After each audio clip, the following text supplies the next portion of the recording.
Tinggalan lah baju tu. Sekarang mana-mana kampung pun masih lagi ada, tapi orang tak pakai lah, tak pakai main-main suka-suka macam ni. Dia pakai, so ada apa, ada majlis, nak pakai tu, ada macam ada ulang tahun hari apa, lepas tu ada program yang masuk kampung. So orang datuk-datuk kena nak tengok, orang buat lah dengan pakaiannya, dengan persembahannya, tarian dia, semua ada. Cukup lengkap.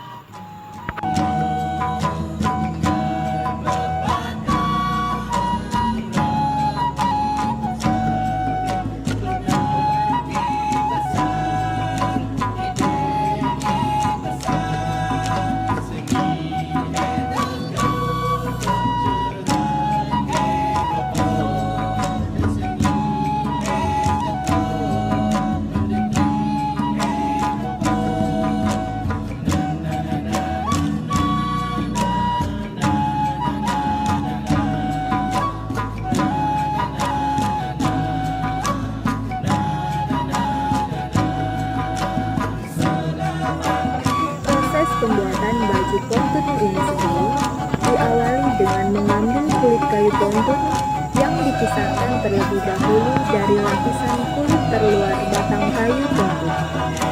Kemudian, kulit bagian dalam kayu pontun tersebut dipukul-pukul hingga terlepas dari batang.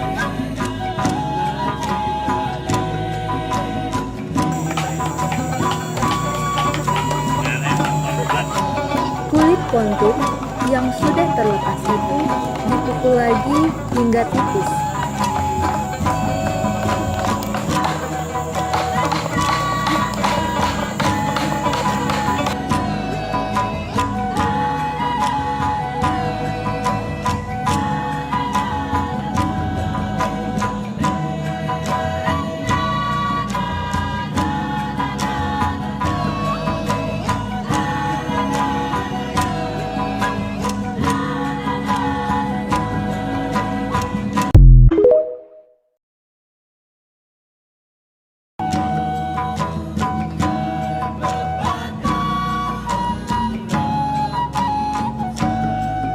Tari leluhur